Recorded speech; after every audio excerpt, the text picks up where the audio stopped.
guys. Rick Shaw here. I believe it's the 16th of June, 2022. I got back this morning. Sorry I haven't done a vlog for you guys in a few days, but I took a big, long motorcycle trip. Dorothy had school, so I couldn't take the kids, so I took the bike. I do have to say something about this little bike that I have. Having the handlebars back like this really helped me out a lot on the trip. The seat on it is absolutely fantastic. No strain, no pain anywhere. My neck wasn't even sore, and I did some this morning. My ride home was over 2 hours. I put pretty good trip. Now, the one thing that absolutely was the best thing that ever happened on this bike was the sprocket change. It comes with a 1445.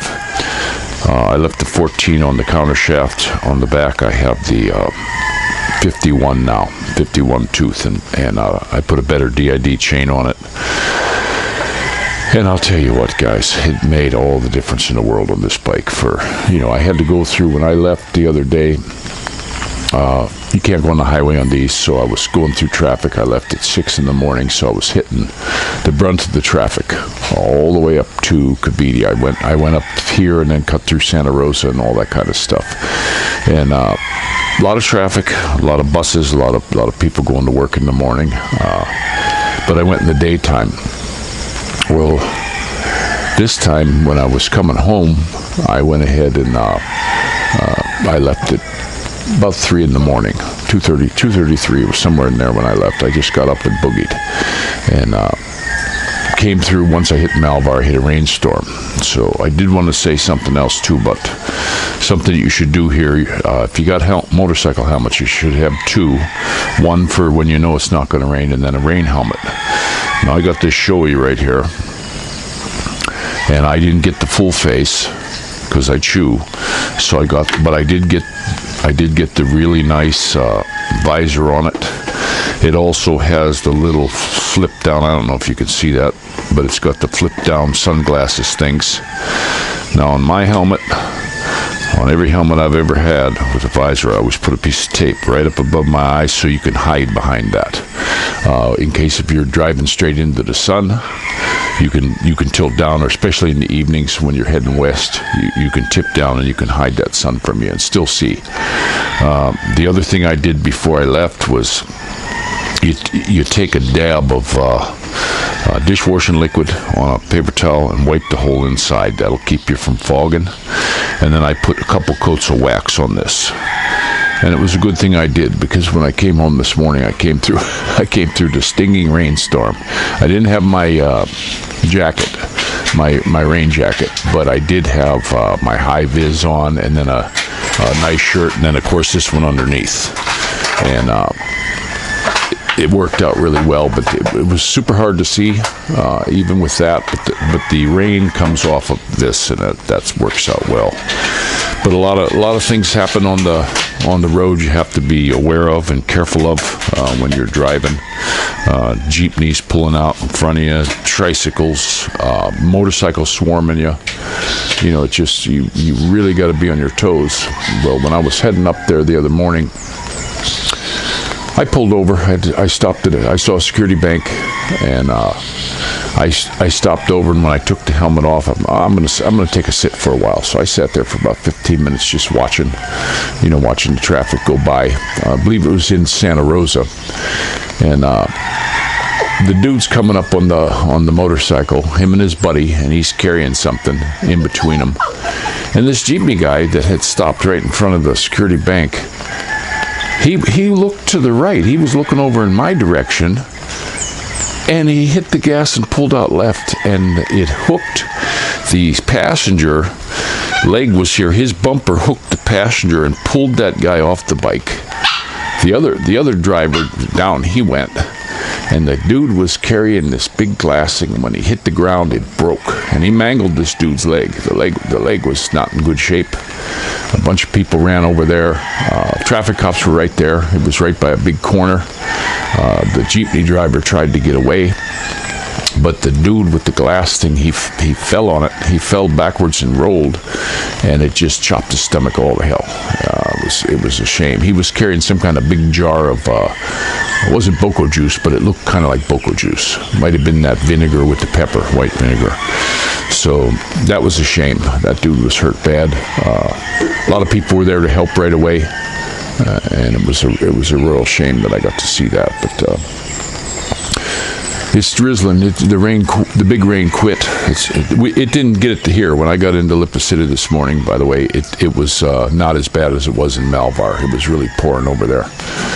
I think that's just what happens. See our neighbor, they got a nice new little electric buggy. That's kind of nice. But it was a good trip. I put 120 miles or something like that on the bike. It's thrifty on fuel. I filled up before I left, and I still got a boatload of fuel in there. I'd say about a third of a tank left. But she really ran good. I did have to go slow this morning because all the debris on the road. You have to really watch. And the main thing that made it so hard to drive at night was, especially when way before I got to Malvar, it had rained slightly. I was getting little drips here and there, but it made the road glassy. And everybody and his brother, they run their high beam skies. So you were basically blinded. The glare on the road, the glare from these high beams, they refuse to turn them off. Well, they can't turn them off because their windows are tinted so black they can't see. And you have to really watch for that. Even in your mirrors, looking back behind you, you have to set your mirrors so you got to get your head over in them. Otherwise, that'll blind you and oncoming. So it's something you really have to watch out for. And the other thing too, I actually got through a section that must have been around Santo Tomas. A lot of construction there, and they got like tar on the one side of the lane, and then it's concrete on the other. But they got the manholes all raised up. I was doing 20 through there. I was going really slow, 20 kilometers an hour through there, because you had to dodge all this stuff, and I wasn't going to get out in the left lane because I couldn't see good enough. I just couldn't see, and there wasn't like any motorcycles passing me. There was surprisingly at that time in the morning there were a lot of people out. But it was a good trip, I have to honestly say. I had a blast. I haven't really kept up any of the news at all to let you guys know what I think about that crap, but it's nothing's changing. I do keep seeing this hopium.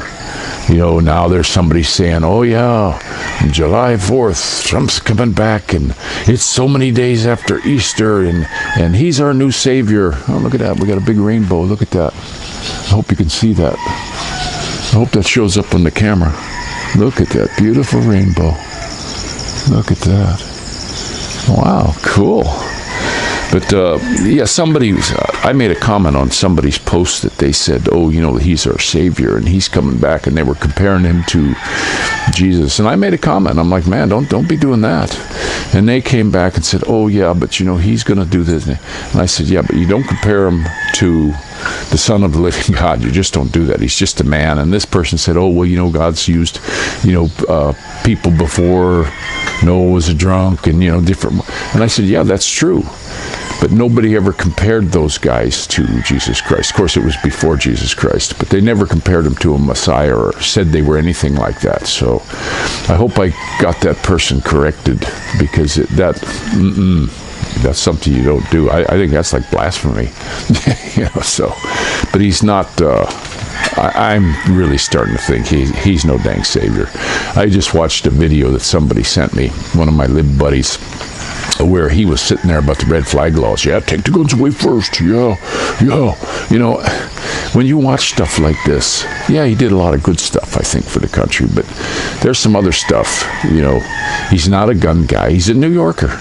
Them New York people, they just, just the crooks got the guns. So it's really, really a shame. But, oh, well, I'm going to let you go. I had a good ride.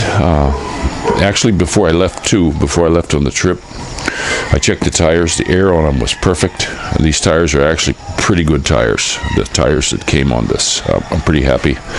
And also, I checked the tappets. They were dead nuts on. they give you a little range in there, and when I put the gauge in, it was perfect. So I didn't have to adjust anything.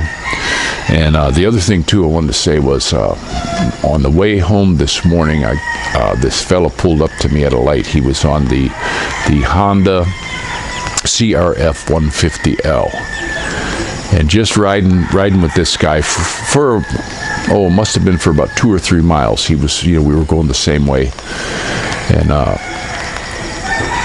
it just made me really want the bike, because the first thing about it, when he took off from the light, he pulled out in front and I gassed it to stay behind him. It was so quiet. You could not hear this machine. Excuse me. You couldn't hear it. Super quiet. You couldn't even hear the tires. The tires weren't even loud. And we actually got up to a stretch where we were doing about maybe 70, 80 kilometers an hour. A stretch with really good street lightings. And then when he got done with that, when the street lights ended, he slowed back down to about 40, and I just stayed with him. And then he turned off. He turned off to go to his job. But I really...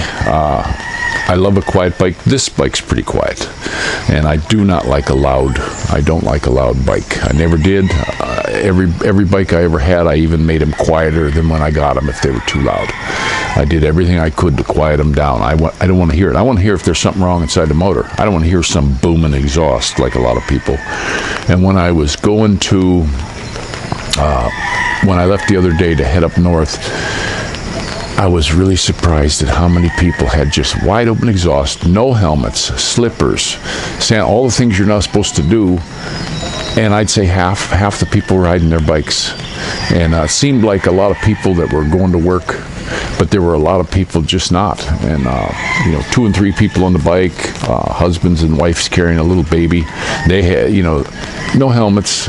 And it's like, in this traffic, you can get hit at any minute. Look at the 2 guys that were just traveling along, mind their own business, in Jeep, and he just shot out and hit them. Just like when that girl shot out and hit my mirror on an electric bike. They don't look here. They just pull out. So I was telling my buddy Onad about it when I got there, about the accident. He said, yeah, you gotta watch. He says the way he's been driving for years and years here, he used to have to go in the middle all the time, and he even said, yeah, when he sees a Jeep near something, he slows down and just lets them out. He don't even try to get around them. He says, because they'll kill you. So everybody be careful, and I'm going to go ahead and let you go. I don't want this getting too long. I know this one wasn't for Tropical Tim because it's a bike one, but you guys take care, and this is a Rickshaw.